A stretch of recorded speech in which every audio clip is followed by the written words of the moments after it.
Me all time favourite actor ఎవరు sir పోనీ చెప్పండి. మీకు చిరంజీవి గారు ఆఫ్ కోర్స్ అది తెలిసిపోయింది కాకుండా అమితాబ్ బచ్చన్ గారేనండి. అవునా? ఎందుకంటే ఆ వయసులో ఫస్ట్ చిన్నప్పటి నుంచి అంటే ఎన్టీ రామారావు గారు పెద్ద అభిమాని, నేల టికెట్లు చూసే రోజుల నుంచి. ఆ తర్వాత ఆయన రిటైర్మెంట్ వయసు వచ్చేసరికి చిరంజీవి గారు దూసుకొచ్చారు. చిరంజీవి గారిని పున్నమ్మ నాకు చూసిన కాడి నుంచి ప్రాణం గది కూడా చూశాను నేను. పున్నమ్మ నాకు చూసిన తర్వాత ఇక ఆయన అంటే ఒక అభిమానం. ఇక ఆ తర్వాత ఏ చిన్న సినిమా వచ్చినా ఆయన ఉన్నాంటే సార్ వెళ్ళేవాళ్ళం. నకిలీ మనిషి కానివ్వండి, చిన్న చిన్నవి కొత్త అల్లుడు కానీ, ముందు విలన్ గా చేసినవన్నీ చూసారు అన్నీ చూసాం. అంటే ఆ యాక్షన్లో స్పీడు, ఆ దూకుడు అది నాకు బాగా. ఇప్పుడు రామారావు గారిని అభిమానించి పెరగడం వల్ల కృష్ణ గారు, సోమబాబు గారు, కృష్ణరాజు గారు ఎవరు కనపడాలి, నాగేశ్వరరావు గారు కూడా కనపడాల. వన్ సైడ్ ఉన్నాం. వీళ్ళందరూ ఆయన సమకాలీకులు, కాంటెంపరీస్ కదా. అవును. ఆ తర్వాత వచ్చిన కొత్త తరం, కొత్త కెరటం చిరంజీవి గారు. సో అక్కడ ఎన్టీఆర్ గారి తర్వాత మెగాస్టార్ నేను టర్న్ అయింది. చిరంజీవి గారు నేను అనుకుంటాను, చిరంజీవి గారు ప్రతి అభిమాని కూడా ఒకప్పుడు ఎన్టీ రామారావు గారు అభిమాని ఉంటారు. మాస్ హీరో కదా. కరెక్ట్. అట్లా చిరంజీవి గారు అసలు ఎంత ఆల్రౌండర్ రెడీ. ఆ తర్వాత చిరంజీవి గారికి అటాచ్ అయిన తర్వాత ఇక ఆయనతో నేను ముఠా మెసేజ్ చేసే ఆ రోజుల్లో ఒక సీను. ఆయన నాగేశ్వరరావు కలిసి చేసిన మెకానికల్లో లాయర్ వేషం చేశా. సత్యనారాయణ గారి శారద కాంబినేషన్. చిన్న చిన్న వేషాలు ముందు ఉన్నాయి ఆయనతో చేశా. ఇది టర్నింగ్ పాయింట్ అయింది. ఆయన కాంబినేషన్ కూడా చేయలే. అప్పుడు ఆయన యాక్ట్ చేసిన సినిమాలో నేను యాక్ట్ చేశాను. బట్ కాంబినేషన్ చేసింది, రీఎంట్రీ ఇచ్చింది, మళ్ళీ జీవితాన్ని ఇచ్చింది చిరంజీవి గారు. మీరు మెడిటేటర్ కాబట్టి సార్, మీకు జీవితంలో మనం ఎందుకు పుట్టామనే ఇలాంటి ప్రశ్నలు వస్తుంటాయా? అంటే మీరు స్పిరిచువల్గా శోధించుకుంటూ ఉంటారా, లేకపోతే ఊరికే ధ్యానం చేసుకుంటూ కూర్చుంటారా? ఎందుకు పుట్టామని ప్రశ్న ఇంత రాలేదు కానీ, అంటే ఒక కారణ జన్మ అయితే నాకు అనిపిస్తుంది. నేను అంటే I lost my wife the time of Rangasthalam shooting starts అండి. Sorry sir. 1వ తారీఖు ఆవిడ చనిపోయింది, 4వ తారీఖు నేను ప్రయాణం అవ్వాలి. ఎలా సార్, ఏమైంది సార్? ఆవిడకి షుగర్ బీపీ బాగా సమ్మర్ ఇదైపోయి తగ్గల. అసలు నిమ్స్లో 9 days ఉంచాము. కోమాకి వెళ్ళిపోయి అడ్డించాడు, పైలోకాలకి వెళ్ళిపోయింది. ఆవిడ 1వ తారీఖు చనిపోయింది. 5వ తారీఖున షూటింగ్ స్టార్ట్స్. నాది ఫస్ట్ డే షూటింగ్ రాజమండ్రి లోపల, పోలవరం అవతల అక్కడ కొండల్లో. 2వ తారీఖు సెరమనీ చేశాను, కర్మకాండ చేశాను.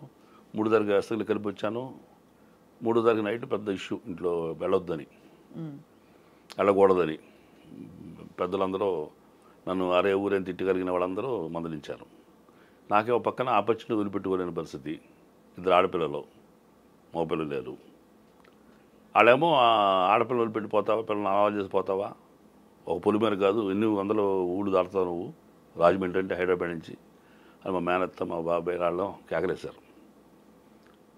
నాకేమో ఆపర్చునిటీ వదిలిపెట్టలేను, జరిగిన దాన్ని తేలే మనకి, ఇప్పుడు వచ్చిన అవకాశాన్ని కూడా పోగొట్టుకుంటేట్లాగా అని చెప్పని నేను అసలు మీరెవరు పెద్దవాదం చేసే వాళ్ళతోటి వన్ సైడ్ అయిపోయా. వాళ్ళు ఇక అందరూ ఒక పక్క, నేను ఒక పక్క అయ్యా. దయచేసి మీరు నాకేం చెప్పొద్దు, నేను డిసైడ్ అయిపోయినా. అసలు మీరెవరు న్యాయ నిర్ణేతలు గారు, నా పిల్లలు. ఒకవేళ మీకు చెప్పినట్టుగా నేను ఊరు దాటి వెళ్ళి వస్తే, మా నాన్న ఎవరి మాట వినకుండా వెళ్ళి వచ్చాడు, మా నాన్న అనాథలు చేస్తాడని వాళ్ళు ఏడుస్తారు. వాళ్ళ నిర్ణయం మీద వెళ్తే అదే సంఘటన జరిగితే సరిపోతే, మా నిర్ణయం మీద మా నాన్న వెళ్ళాడు, ఈ కర్మకి మేమే బాధ్యులమని వాళ్ళ మానసిక స్థితి వేరే రకం ఉంటుంది. కాబట్టి మీరు కాదమ్మా, మీరు రండమ్మా తల్లి చెప్పండి, మీ ఇద్దరు ఎవరు అక్కడొద్దన్నా నేను ఆగిపోతా, ఇద్దరు వెళ్ళమని వెళ్తా, మీ ఇష్టం చెప్పండి అంటే అసలు వాళ్ళు కూడబరుకు సీన్ లేదు. వాళ్ళు ఏడుస్తున్నారు పక్కన, ఈ అరుపులకిను ఈ కోపాలు తాపాలకి. చెరువు పక్క వచ్చేసి ఇల్లు డాడీ అన్నారు. అనగానే ఇక నేను చెప్పా, మీరు దగ్గర ఇస్తుంది, నేను నాకు ఏడుపు వచ్చేసింది, ఎడమాకనమ్మా, మన దగ్గర పుస్తకం ఉంది చదవండి, ఒక విజేత ఆత్మకథ అబ్దుల్ కలాం గారు రాసింది. భగవంతుడిని మీకు గొప్ప విజయాన్ని అందించే ముందు ఆ విజయాన్ని మీరు భరించగలరా లేదా అని టెస్ట్ కోసం పెద్ద పరీక్ష పెడతాడు. ఆ పరీక్షలు విజయవంతం అయితేనే గొప్ప ఘన విజయాన్ని మాకు అందిస్తాడు.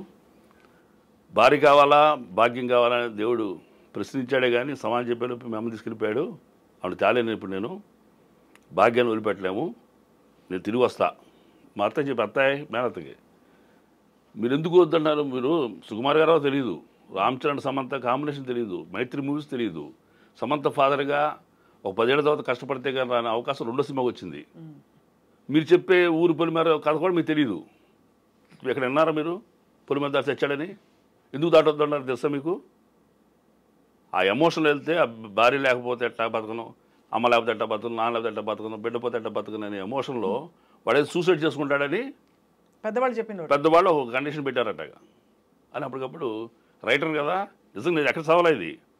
అలా ఒక చెప్పి ఆ నోరు ముయించడానికి అంతమంది నోరు ముయించడానికి పెట్టకదా నేను చెప్పేది.